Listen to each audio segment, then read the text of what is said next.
Iniciamos la sesión 5 del capítulo 9 con un proceso de continuación del análisis del diseño del muro de contención de acuerdo al ejemplo de aplicación.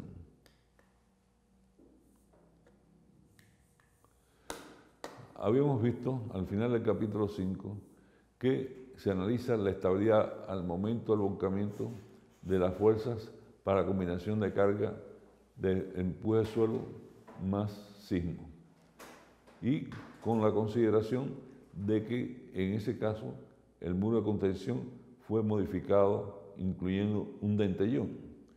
Luego, el hecho de tener un dentellón implica un incremento, en este caso, de las cargas verticales.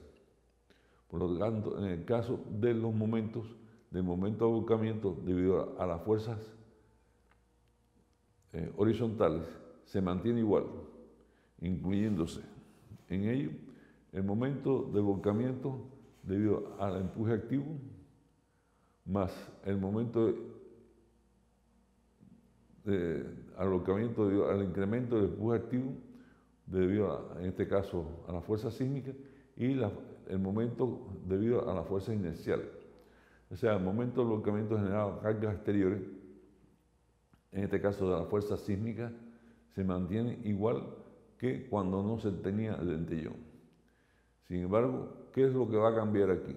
Al incluir un dentellón, que el objetivo fue, en ese caso, aumentar la resistencia pasiva, se produce un incremento del momento estabilizador, ya que el momento estabilizador considera fundamentalmente las cargas verticales, que están comprendidas, en este caso, el peso propio del muro y el peso del dentellón.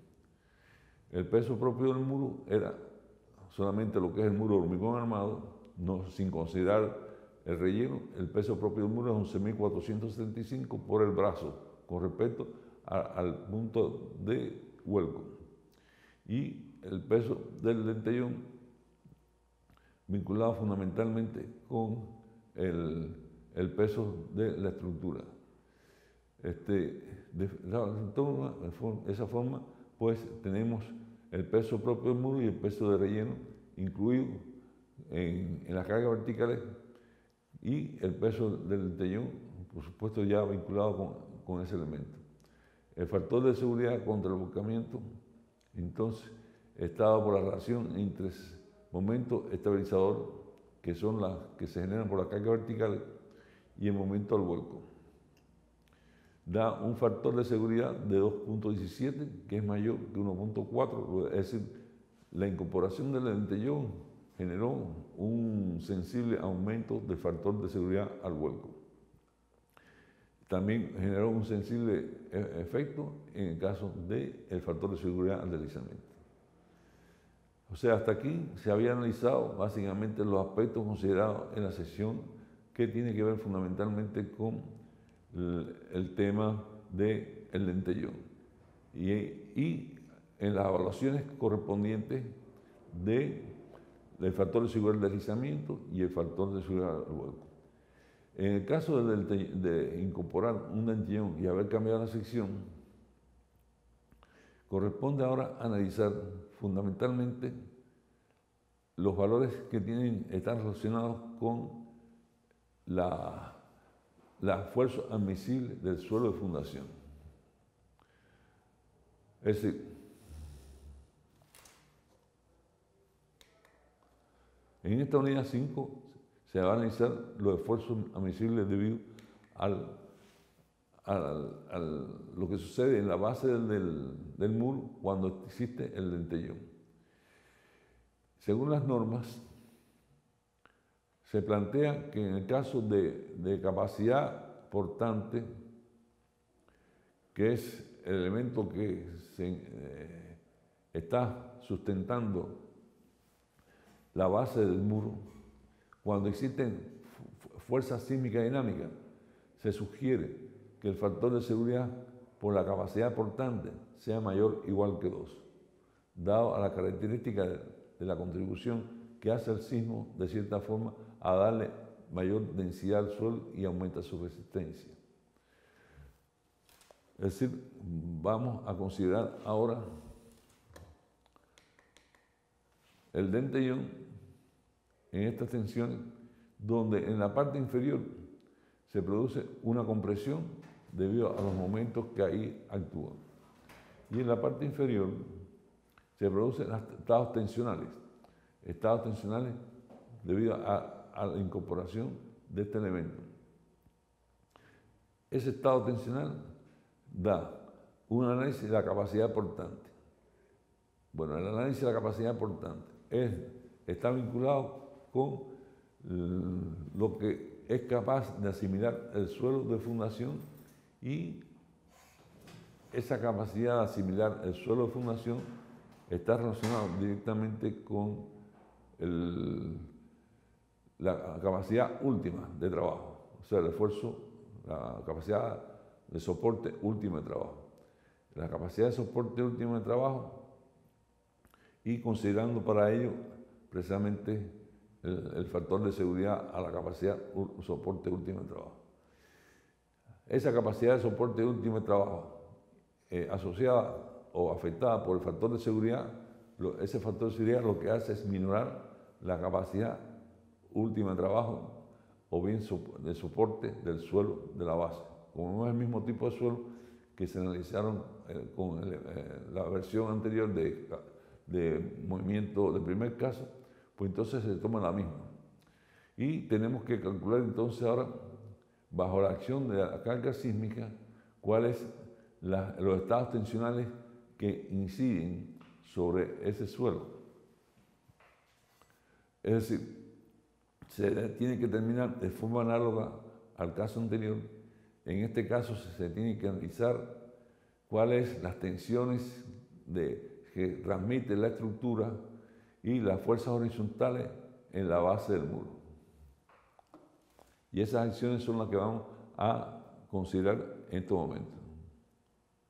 ¿Cómo son estas acciones? O sea, estas acciones actúan fundamentalmente en la base del muro. Si conocemos cómo vamos a determinar el esfuerzo admisible del suelo de fundación, la capacidad admisible del suelo de fundación se determina con un factor de seguridad para carga dinámica mayor o igual que 2.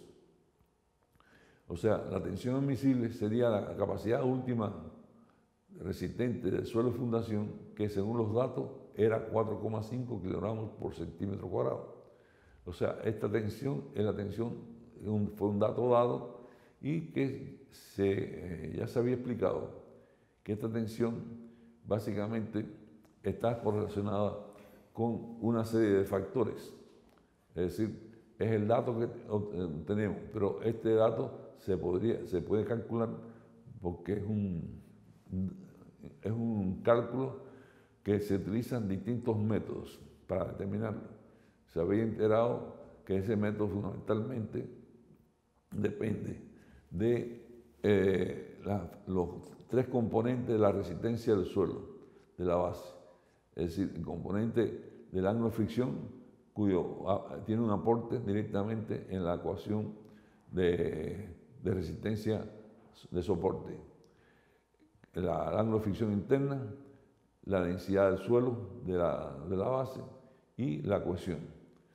Estos son 3 términos en el cual normalmente el suelo de fundación y se puede calcular la resistencia. Existen varios métodos para calcular este parámetro, y de los cuales en este caso se tomó el método de la fórmula a través de la fórmula de aplicación de Briggs-Hansen, donde este autor considera los estados tensionales sobre la base de un cimiento, en este caso superficial, vinculados con la cohesión, la densidad y el ángulo de fricción interna.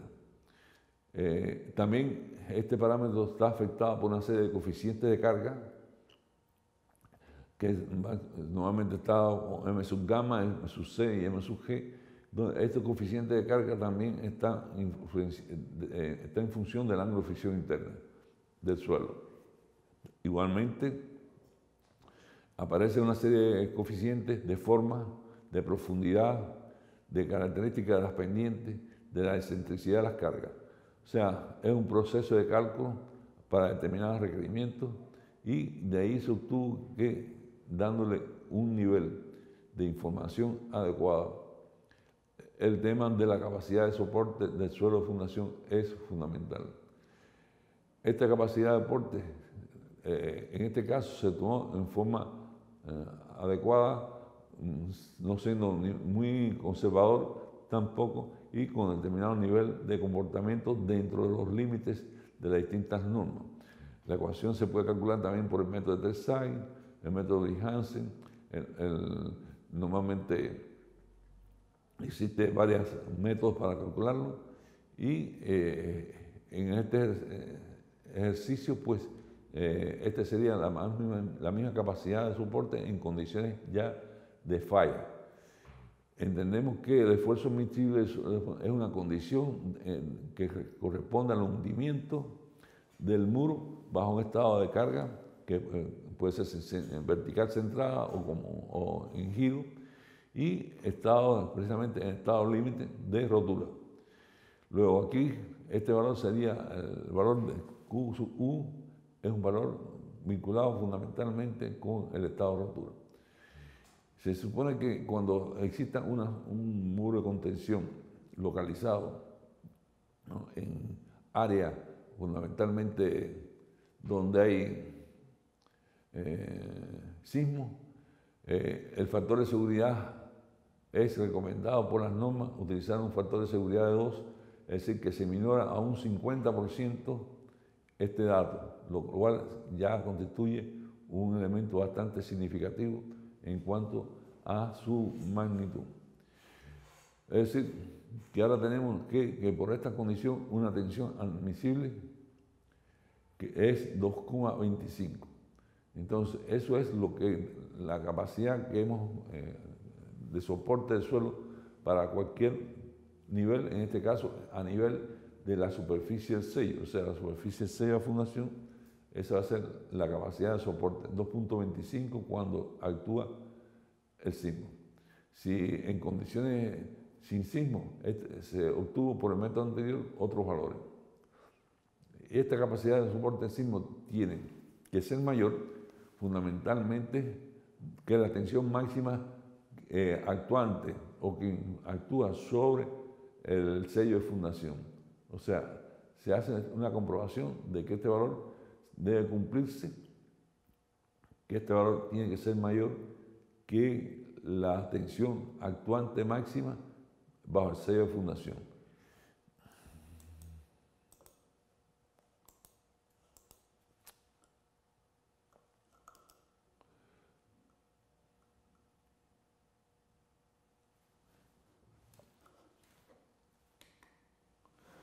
Esta tensión actuante máxima del sello de fundación se calcula a partir del punto de aplicación de la fuerza resultante. O sea, el punto de aplicación de la fuerza resultante medido del punto O. Ahora, el punto de aplicación de la fuerza resultante, normalmente en el esquema correspondería a analizar los momentos para saber el punto de aplicación de la fuerza resultante. Hay que calcular el centro de aplicación de esa fuerza. Y el centro de aplicación de esa fuerza es, de acuerdo a la edición X, para saber en que estamos analizando en este plano, o sea, en el plano del sello de fundación, en este plano hay que calcular el punto de aplicación de esa fuerza. Por lo tanto, para calcular eso, necesitamos conocer los momentos de vuelco generados por la fuerza sísmica y los momentos resistentes generados por el peso propio de la estructura y el relleno. Ese punto de aplicación está referenciado al extremo inferior de la punta del muro. Y su magnitud vertical, o sea, su dirección, va a ser el valor de la aplicación de la resultante. Esa resultante debe estar aplicada en esa posición y habría que calcularla precisamente para saber dónde se localiza. Bueno, entonces tenemos que la fórmula para calcular el punto de aplicación de esa resultante es el valor de X sub R, medido de las puntas. X sub R va a ser igual al momento estabilizador menos momento al vuelco, es decir, momento mayor que generan las cargas horizontales, en este caso las dinámicas, o sea, el empuje estático más el incremento del empuje estático, menos el momento desestabilizador, que el momento desestabilizador normalmente es generado por las cargas, en este caso, que produce el momento son las cargas dinámicas, y el momento estabilizador es el momento fundamentalmente generado por el peso propio, o sea, el peso propio de la estructura implica en la evaluación del momento estabilizador y el momento relleno.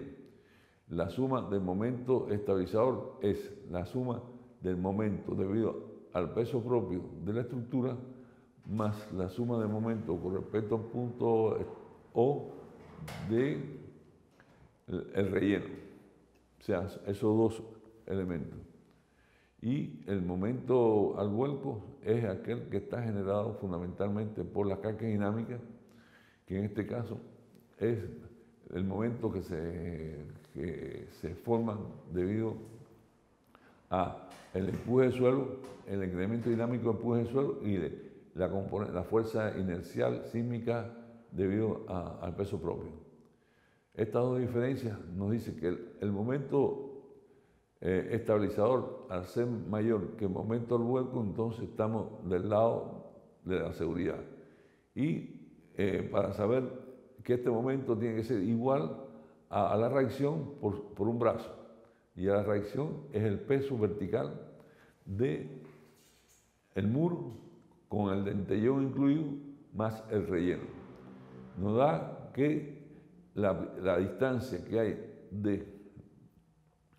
desde el vértice externo al punto de aplicación es 1.2 metros. O sea, si vemos acá, aquí en esta figura debe haber entonces la distancia que hay de la fuerza de reacción al extremo es 1.2 metros, o sea, está en este orden, aproximadamente en esta posición, porque aquí hay 1 metro y después la tercera parte más o menos está en este punto, la fuerza de aplicación de la reacción, en este punto, 1.2 metros.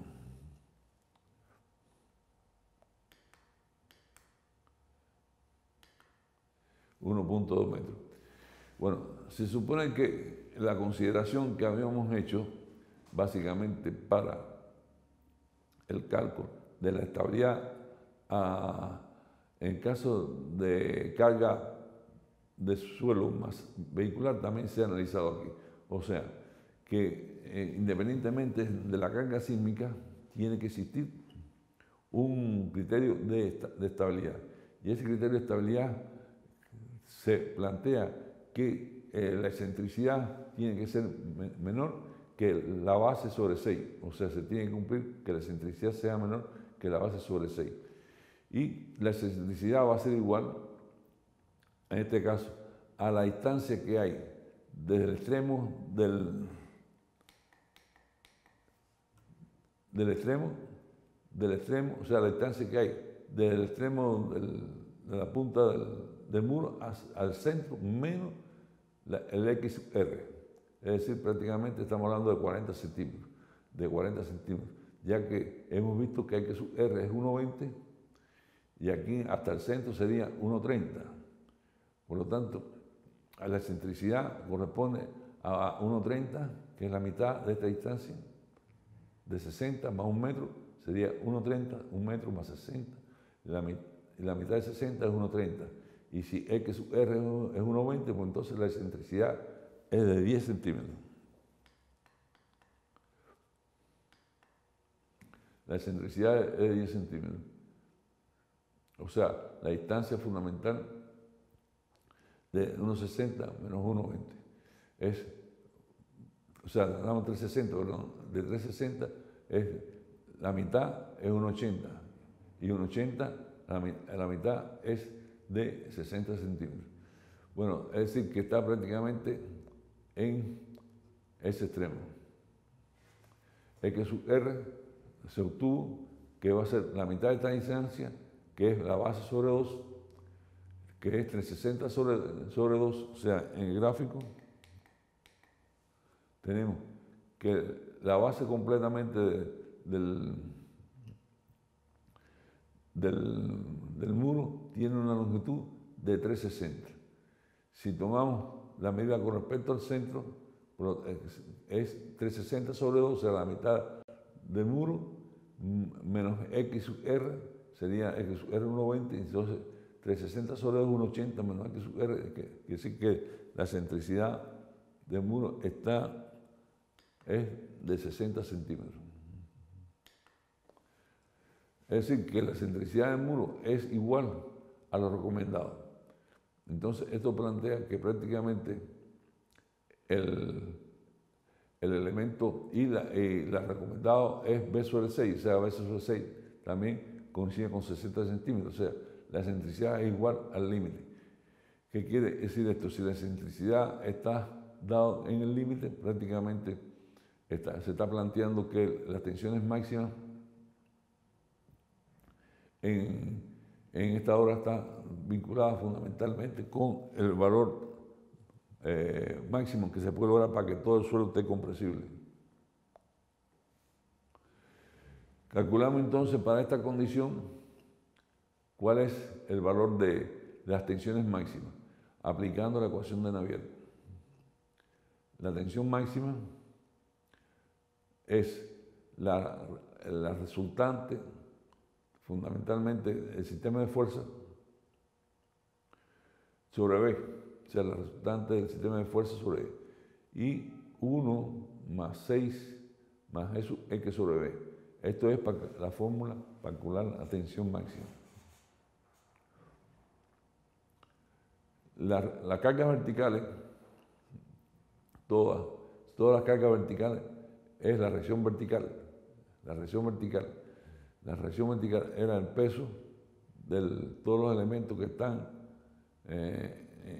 sobre el sello en dirección vertical y que influye sobre la base, que está considerado en esto básicamente el relleno más el peso del muro con el dentellón. Esto es 31.995 kilogramos por cada metro.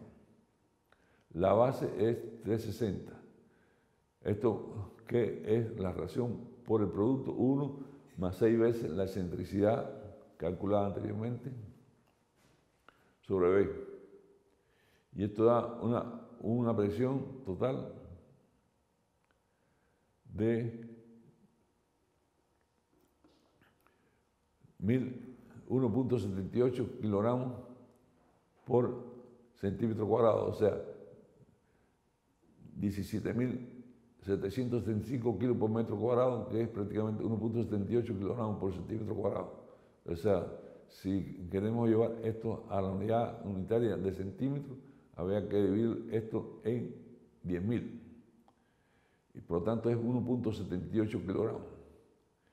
O sea, la tensión máxima es 1.78 kilogramos. Y esta tensión máxima es menor que la tensión admisible. O sea, esta es la comprobación que podemos plantear que se cumple el criterio de que no se hunda por capacidad de soporte. Es decir, por capacidad de soporte, la estructura es resistente, es bastante resistente por la capacidad de soporte. Y esta comprobación entonces nos permite continuar. La tensión mínima, sabemos que la tensión mínima está dada por la relación R sub B sobre B, que es 1 menos 6, que es, de acuerdo a la ecuación de Navier, el otro extremo. O sea, de acuerdo aquí se produce la tensión máxima y aquí la tensión mínima. Luego, si la tensión mínima es el caso al lado opuesto de la excentricidad, significa que la tensión mínima tiene, la expresión de la tensión mínima también tiene la presión vertical sobre 360, 1 menos E por la excentricidad.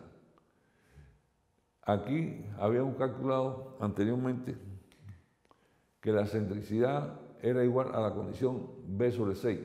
Es decir, si es B sobre 6, obviamente decimos que la excentricidad, la carga está en su posición extrema dentro del tercio medio. O sea, está en su posición extrema dentro del tercio medio coincidiendo con el límite de linealidad, donde ahí ocurre un sistema de distribución de tensiones triangulares.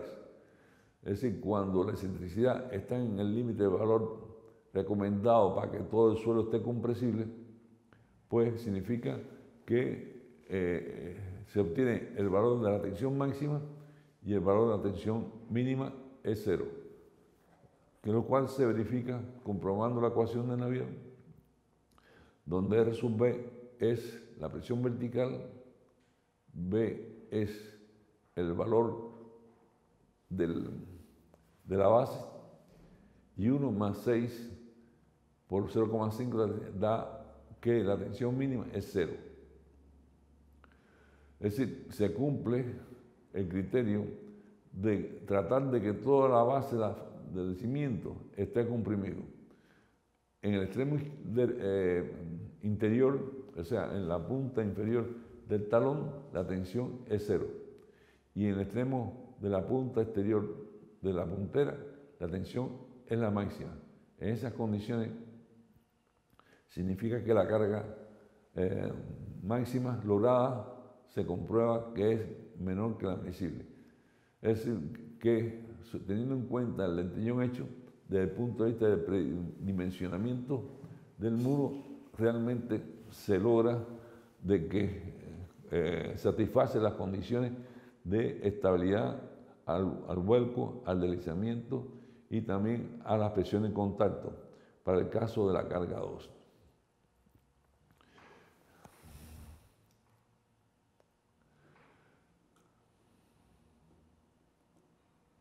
Es decir, en el caso de empuje de tierra más sismo, las dimensiones propuestas son definitivas y con ellas se realiza el diseño de elementos estructurales que conforman el muro. En la figura 8 se muestra el muro con las dimensiones para el diseño. Es decir, en la combinación de carga de tierra más la combinación de carga vial, es decir, la parte de relleno, de la sobrecarga, en este caso vehicular, se cumple. Pero, sin embargo, cuando se hizo el análisis de la combinación de carga de empuje de tierra más sismo, no se cumplía. Por lo tanto, hubo que hacer una modificación a los elementos estructurales. Es decir, en este caso ya se produjo un cambio de las dimensiones originales producto de la situación que hace que el sismo exige una modificación de los elementos estructurales. En definitiva, las dimensiones que se plantearon ahora, producto de la revisión del segundo caso de empuje de tierra más sismo, van a ser las dimensiones que gobiernan el diseño a futuro de los demás elementos, de los elementos estructurales que forman el muro. Entonces, en la figura a continuación se ven los parámetros ya que se toman en cuenta en el sello de fundación para el diseño del muro desde el punto de vista estructural. Aquí tenemos en esto los siguientes parámetros. Tenemos en primer lugar las dimensiones originales de la corona que se había planteado 30 centímetros, el ancho de la base de 360, el ancho del lentillón equivalente al ancho que tiene el pedestal entre puntos, que se llegaron a 60 centímetros, 1 metro en la punta, el ancho de la puntera, 1 metro, el ancho de atrás, 2 metros y 60 centímetros cada, o sea, 2 metros, 260 y 360. Y el lentillón tiene la misma altura que tiene el elemento, en este caso, el espesor de la pantalla. El esfuerzo que se produce entonces, bajo estas condiciones, es analizar que va ocurriendo en los distintos elementos de la estructura. O sea, hay una revisión fundamental de los elementos estructurales. El comportamiento triangular nos permite a nosotros definir cuál es la tensión máxima en este punto, la tensión mínima y la resultante como el área de distribución de presiones de este triángulo, que debe corresponder a eso mismo. O sea, el área de distribución de tensiones que debe corresponder a la magnitud de la fuerza. Y esa fuerza está aplicada en un centro, en el centro de gravedad, en este caso, que toma en cuenta precisamente el valor de la reacción y el valor de X sub R. Este centro es 1,20, o sea, esta carga está en el límite del tercio medio. El tercio medio es 60 centímetros y el límite del tercio medio es fundamentalmente, o sea, si tomamos la reacción, la longitud de 360 y se subdivide esto en 3 partes, el centro está a 1,80 y 60 centímetros hacia acá y 60 centímetros hacia acá sería la zona del tercio medio. Luego, este sector de 0,6 hasta 0,6 es el sector de 0 tercio medio. La carga está aplicada en el tercio extremo, en el límite de esta longitud, que es 1,20, y en el tercio medio, fundamentalmente, que es la parte central, tenía 1,80, o sea, 1,20, y la mitad en 60 centímetros. O sea, la ecuación de Navier es válida siempre y cuando esta reacción se mueva en este espacio, desde excentricidad 0 hasta la excentricidad de 0,6. Dependiendo de cómo cambia la posición de esta carga, así va a ser el gráfico de distribución de tensiones. La ecuación de Navier es válida fundamentalmente cuando todo el suelo está comprimido. No se recomienda su uso cuando las tensiones en el trasbordo del muro sean tensiones mínimas. Son otros métodos lo que habría que calcular para calcular precisamente las tensiones máximas. Todo este proceso de revisión de los elementos estructurales corresponde fundamentalmente a un cálculo de un procedimiento que podemos considerar fundamentalmente lo comparado como una primera etapa del proyecto. O sea, una primera etapa del proyecto está dado por el caso visto tanto en la sección 4 y la sección 5, que es la combinación de carga cuando influye el empuje de tierra más sobrecarga. Este sería el análisis del comportamiento con todas las fuerzas y los centros gravitacionales de cada uno de ellos. Sin embargo, cuando se analiza la otra combinación de carga de empuje de tierra más sismo, ocurre otro esquema. En resumen, como elemento comparativo, ocurre otro esquema, que es básicamente el comportamiento del empuje de tierra más sismo. El empuje de tierra más sismo ya a otro estado de carga.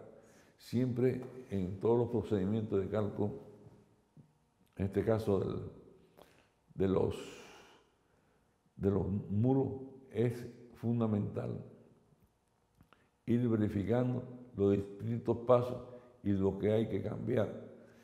Realmente la solución esta que se planteó del lentellón es una alternativa básica para buscar una solución la más adecuada. Sin embargo, existen otras posibilidades que se refieren fundamentalmente con la aplicación de otras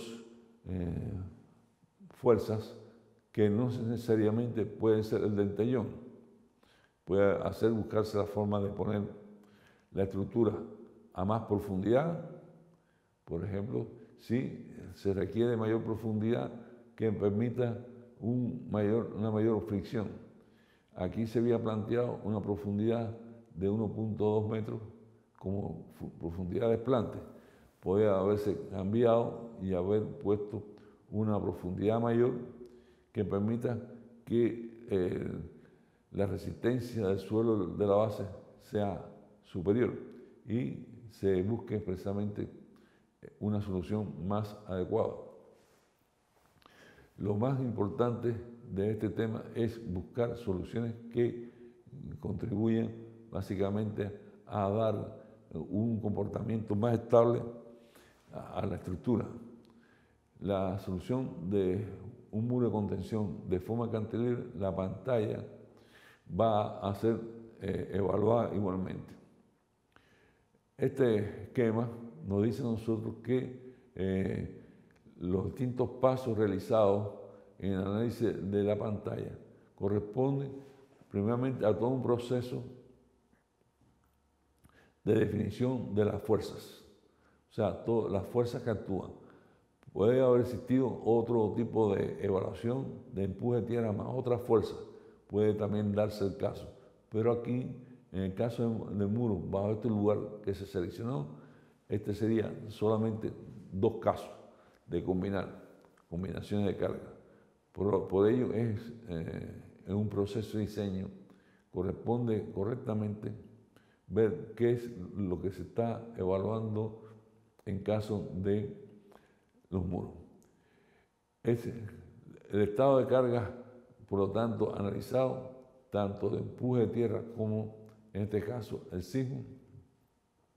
Lo más es significativo la componente de definir correctamente el peso del muro, ya que el peso del muro influye no solamente en la estabilidad, sino también en el efecto que sobre él se produzca si es una zona sísmica. El otro tema es relacionar bien lo que es la superficie de contacto, o sea, cómo garantizar que la superficie de contacto esté totalmente apoyada sobre un estrato. O sea, aquí las distancias que se tomaron de la superficie de contacto debe garantizar que todas ellas estén en contacto. Por ello, a medida que se aumenta la profundidad del desplante, hay mayor garantía de que esto suceda, ya que la distancia esta influye en el estado tensional. Y los estados tensionales básicamente están relacionados con los empujes. Igualmente, una vez calculado el lentellón y desarrollado el gráfico de distribución de tensiones en la base, corresponde fundamentalmente ver las magnitudes de estas tensiones, porque estas tensiones también pueden ser degradadas si, por ejemplo, en esta posición no se toma un buen contacto con el suelo. Estas tensiones pueden aumentar. Luego, tiene que haber un margen de seguridad en cuanto a la profundidad del sello de la fundación, que permita garantizar que estas zonas que aparecen aquí en contacto sean permanentes. Independientemente de la forma de lentellón, esto es asimilado como si todo el suelo estuviera en contacto. Este gráfico que hemos llegado a esta conclusión nos indica que el tema relacionado con las presiones en extremo está vinculado con el giro que puede tener la estructura. Bueno, pero en definitiva, esto es un estado tensional límite en rotura. El giro se analiza en un estado deformacional preliminar antes de la rotura, con estado de carga y con otras combinaciones de carga que son las que pueden influir en el giro o la deformación a largo plazo.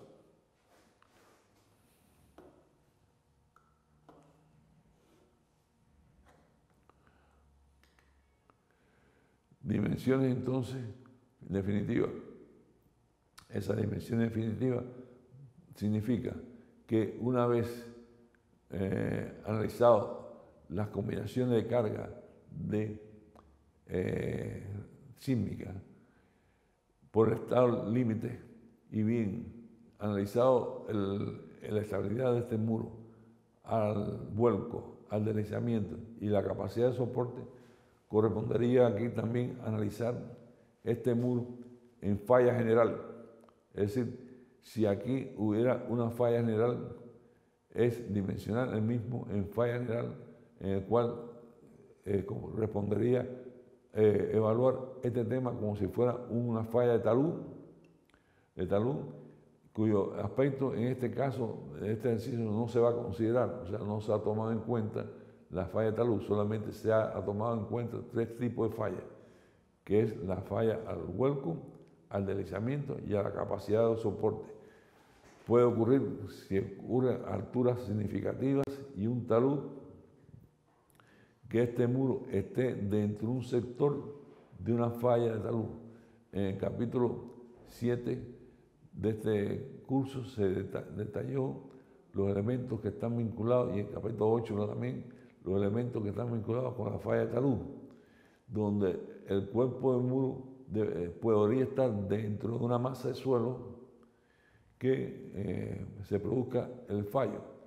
Luego había que aplicar los métodos que se indicaron, tanto en este caso de Felenius, para considerar este muro dentro de una masa de suelo que está asumida como una falla de talud. En el capítulo 7 y 8 se vieron estos aspectos en los cuales correspondería ver que este muro debe estar dentro de una dovela, o sea, incluido dentro de una como el peso de una dovela, y cuya superficie de falla tiene características. Aquí se ve que la superficie de falla tiene que estar bien definida y también los estratos, porque aquí aparecen 2 tipos de suelo, o sea, el suelo de cimentación y el suelo de relleno. Luego, al aplicar los métodos de falla de talud, hay que distinguir que hay diferentes tipos de suelo dentro del talud que pueden generar falla. En este caso, el análisis por falla general en este proyecto no se ha considerado, pero normalmente en un proyecto de construcción o de diseño hay que ver también el tema de la falla de talud. Una vez concluido todo el proceso de dimensionamiento o verificación de dimensionamiento por el criterio de estabilidad, tanto de falla al vuelco, de deslizamiento o falla de talud por la combinación de carga, a partir de esas dimensiones y cuál sería la dimensión definitiva, es un tema fundamental que hay que definir. O sea, cuáles son las dimensiones definitivas que va a tener este muro una vez finalizados los distintos procesos y comparaciones de distintos tipos de carga por el criterio de estabilidad. Se ha indicado que también existen, por el criterio de estabilidad, el tema relacionado con el dimensionamiento ya estructural. O sea, a partir del criterio de estabilidad se empieza a analizar el dimensionamiento por el criterio de estabilidad. Bueno, antes de entrar al diseño de estabilidad, hay que revisar antes de entrar en el diseño estructural, hay que revisar cuáles serían los elementos a considerar para el diseño estructural. En el diseño estructural hay distintos factores a considerar,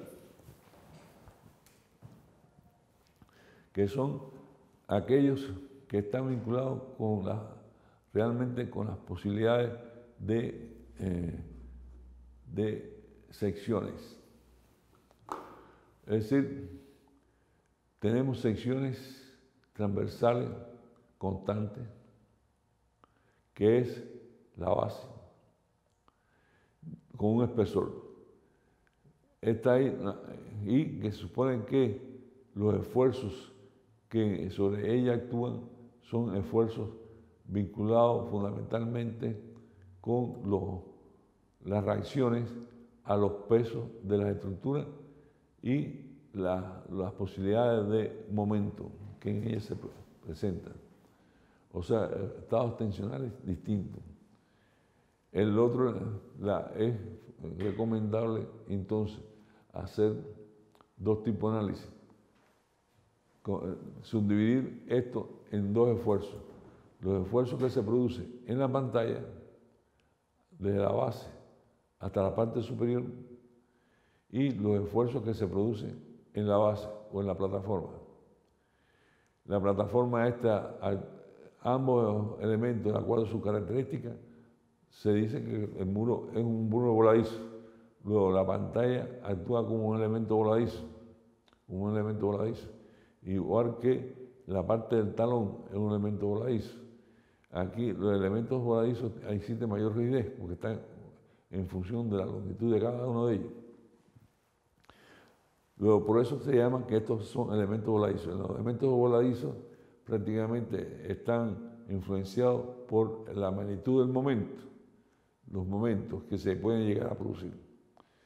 Hay que ver que por esto se subdivide el estudio de este tema en dos aspectos. Para analizar todo el proceso de revisión en cuanto a la resistencia de los elementos estructurales, en este caso del hormigón, a esos esfuerzos, el sistema externo, todo el sistema externo transmite una serie de estados tensionales y de esfuerzos para que esta estructura internamente soporte el muro. Es decir, tiene que haber una correspondencia en que la estructura sea capaz de soportar las fuerzas externas. Si existiera afectaciones del nivel freático, igualmente tiene que ser capaz de soportar todos los empujes, tanto de la carga sísmica como el sistema freático. Luego, es sano evaluar precisamente cómo se podía comportar estructuralmente cada elemento del muro. ¿Qué significa comportamiento estructural? Significa satisfacer una serie de condiciones de resistencia de cada uno de los elementos estructurales ante las cargas externas, ante las solicitaciones externas. Lógicamente, estas solicitaciones externas están hechos y consideradas en el estado de rotura. Por lo tanto, es posible que dentro de esto los materiales puedan comportarse de distintas formas, ya que el estado de rotura fue analizado fundamentalmente desde el punto de vista geotécnico para las cargas externas. O sea, las cargas externas influyen sobre este elemento y las acciones sobre ellos tendrían que ser asimiladas estructuralmente. Por lo tanto, hay un requerimiento de acciones sobre esta estructura en la pantalla y en la base que tienen que ser asimiladas adecuadamente. No se puede diseñar la resistencia estructural de los materiales que conforman internamente la estructura si estos no son capaces de tomar las cargas. Es decir, puede ser que en un análisis geotécnico el suelo no llegue a fallar, pero el empuje de él sobre la estructura hace que internamente la estructura falle. Es decir, ante un estado de presión, inclusive sin llegar al límite, puede llegar a fallar los elementos estructurales. Es decir, que los elementos estructurales, la resistencia de los materiales que están dentro de la estructura, tienen que ser superiores en sus efectos sobre ellos de fuerzas de corte y de fuerzas de momento. Aquí nuevamente en los muros de contención se analizan las combinaciones, su resistencia por corte y flexión. Es nuevamente lo que sucede. Aquí no se está presentando el caso de cargas axiales aplicadas sobre la estructura, sino son cargas que actúan transversalmente sobre en este caso la pantalla y transversalmente sobre el talón.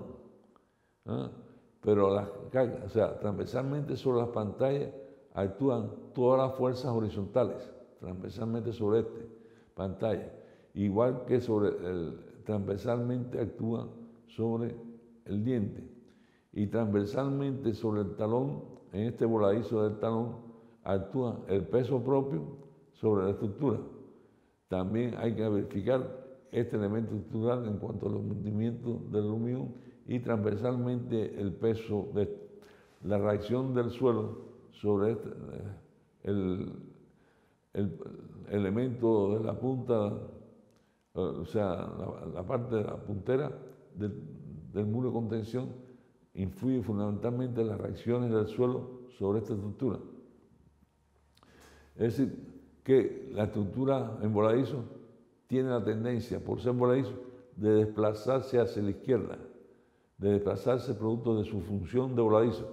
Si se desplaza hacia la izquierda, quiere decir que la cara interior de la superficie del pedestal son cargas que están con fibras traccionadas o estiradas. Es decir, consideramos que si esto se desplaza hacia allá, como es un voladizo, tenía que estar la cara interior del muro, está sometida a un esfuerzo de flexión y por lo tanto ese esfuerzo de flexión hace que los mayores esfuerzos se produzcan en la unión entre la plataforma, en este caso el pedestal o la pantalla, con el cimiento, teniendo en cuenta que si el giro es hacia la izquierda, las fibras de la superficie, o sea, los esfuerzos que se producen a lo largo de la superficie son esfuerzos de tracción y la parte interna estaría sometida a esfuerzos de compresión. Sin embargo, después, por otro lado, el peso de la parte posterior significa aquí que si tenemos un suelo incidiendo sobre este elemento que actúa también como voladizo, este peso hace la tendencia de que el talón del muro gire hacia abajo, o sea, descienda por el peso de este elemento que está influyendo. Hay una tendencia a que las deformaciones que se producen en este extremo sean deformaciones hacia abajo.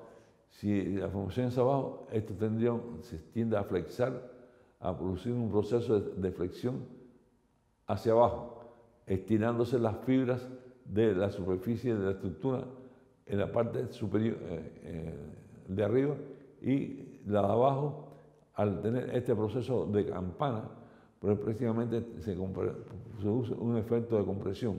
O sea, hay un movimiento así, en este sentido, hay un movimiento así, en este sentido, y en composición aquí se puede producir un levantamiento, producto de la combinación entre esta alternativa de movimiento y esta alternativa de levantamiento, ya que el levantamiento en este sector está dado por la reacción del suelo en este punto. Hay una reacción importante, es un estado tensional aquí importante que influye sobre la puntera y normalmente hace que la puntera, los elementos de la cara interior estén en extensión, estén flexionados.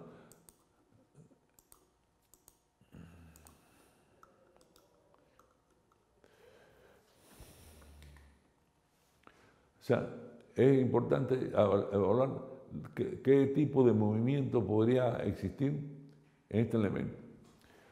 En función de potencialmente el tipo de giro o movimiento que puede tener, ya que esto es un elemento voladizo, se asume que si el muro actúa en voladizo, prácticamente esta sección es como si tuviera empotrado la pantalla en la base, o sea, como si estuviera empotrado. Pero aquí todavía no se puede hablar de vinculación correcta o de empotramiento del cimiento con el suelo. O sea, existe un vínculo, una interrelación suelo-estructura en el sello. Pero esa interrelación puede estar sometida en función de cómo actúan estos desplazamientos, puede estar sometida a un proceso de compresión completa o bien son de tracción. Por ello es recomendable que todas estas zonas sean comprimidas para garantizar precisamente de que exista la mayor factor de seguridad. Analizar la estructura como un documento, un elemento integral. En los estados tensionales calculados en el sello de la fundación, así como los estados tensionales calculados sobre la pantalla, son dos temas a tratar en forma independiente. Luego, el análisis estructural hay que hacerlo en dos secciones. Aquella sección que trata fundamentalmente de los giros y las flexiones, en este caso el corte y la flexión, como son los dos tipos de manifestaciones de esfuerzos que se pueden producir en los muros. Habría que analizar, en este caso, los cortes y las flexiones que se producen en la base, en sus distintas secciones, ya que hay en ellos diferentes comportamientos. Se ha visto que en este caso, para esta combinación crítica, es un comportamiento de distribución triangular. De la misma manera, se analiza cuál sería potencialmente el tipo de comportamiento que puede tener, en este caso, la pantalla, bajo la influencia de cargas que hacen que esta pantalla como tal tenga un comportamiento de giro. En la pantalla, para el caso del análisis estructural, básicamente está en función de la altura de 5,4, porque es el completamiento de ella. Se supone que en este sector prácticamente no se genera este tipo de flexión, porque es un elemento que está en otra dirección y el dado, en este caso el diente, tiene muy poca posibilidad también de giro. En este caso, más bien es un desplazamiento que se produce acá. Sin embargo, de ellos, básicamente los elementos más visibles que pueden tener un giro, o sea, con extensión de las fibras de atracción, está la parte de voladizo, tanto la parte posterior, con mayor esfuerzo en este caso, de extensión de las fibras de la superficie, igual que la parte posterior. Normalmente en la práctica, los muros en voladizo se producen los mayores esfuerzos en la unión entre la pantalla y el cimiento. En este sector es donde se produce. En este sector había que evaluar los esfuerzos de corte y los momentos que en ellos se producen, normalmente debido a las solicitaciones, a la combinación indicada. En el caso de la puntera, igualmente, había que seleccionar principalmente cómo es potencialmente el tipo de movimiento que se puede producir y evaluar en cada una de las secciones los valores del corte y las flexiones. Por supuesto, hay que evaluar cómo cambia. Por ejemplo, en el caso del muro que se diseñó en forma trapezoidal, podemos decir con un ancho aquí de 30 centímetros, aquí 60, pues las secciones son diferentes. O sea, si uno hace cortes a distintos niveles de profundidad, observa secciones diferentes. ¿Qué quiere decir? Que las tensiones tienen un comportamiento distinto. O sea, las resistencias son distintas de acuerdo al nivel. Por lo tanto, es una variable la altura y es una variable de cambio de los esfuerzos de corte y flexión con el aumento de la profundidad. Esto implica establecer una ecuación que me permita evaluar exactamente, evaluar la resistencia al corte que hay en la zona a medida que vamos aumentando de profundidad, y esta ecuación de resistencia al corte y la flexión debe corresponder a un estado límite, en este caso en la rotura del hormigón y del acero, bajo las condiciones de que sean una resistencia adecuada. Igualmente, en este otro caso, tanto en la base, al tener una sección constante, por lo tanto la distancia X puede tener distintos comportamientos en función de cómo es los estados tensionales que varían sobre él. O sea, en la pantalla no solamente pueden variar las presiones que actúan en la altura, sino también el elemento estructural de cómo va cambiando su resistencia. Y hay que evaluar las condiciones máximas, o sea, el máximo valor del corte que se produce en la pantalla, ¿cuál es? Y el máximo valor del corte que se produce en la puntera y en el talón. Asimismo, hay que evaluar la máxima flexión que se produce con el aumento de la profundidad sobre la pantalla. Y en la parte de la base también hay que evaluar el máximo valor de momento o la flexión que se produce en la puntera y en la base. Y como estamos analizando un criterio de rotura, pues entonces tenemos que plantear que la resistencia actuante, o sea, el corte actuante tiene que ser menor que el corte permisible para que sea estable al corte. Y el momento actuante que influye sobre el elemento estructural también tiene que ser menor que el momento permisible de la estructura. Tanto el corte como para el análisis por flexión, los que participan en esa resistencia son el hormigón por una parte y el acero por otra. O sea, normalmente los dos se contribuyen y se analizan en este caso. Bueno, con esto damos finalizado la sección número 5 del capítulo 9 para entrar a analizar en los próximos materiales directamente el elemento estructural y de diseño de sus elementos del muro.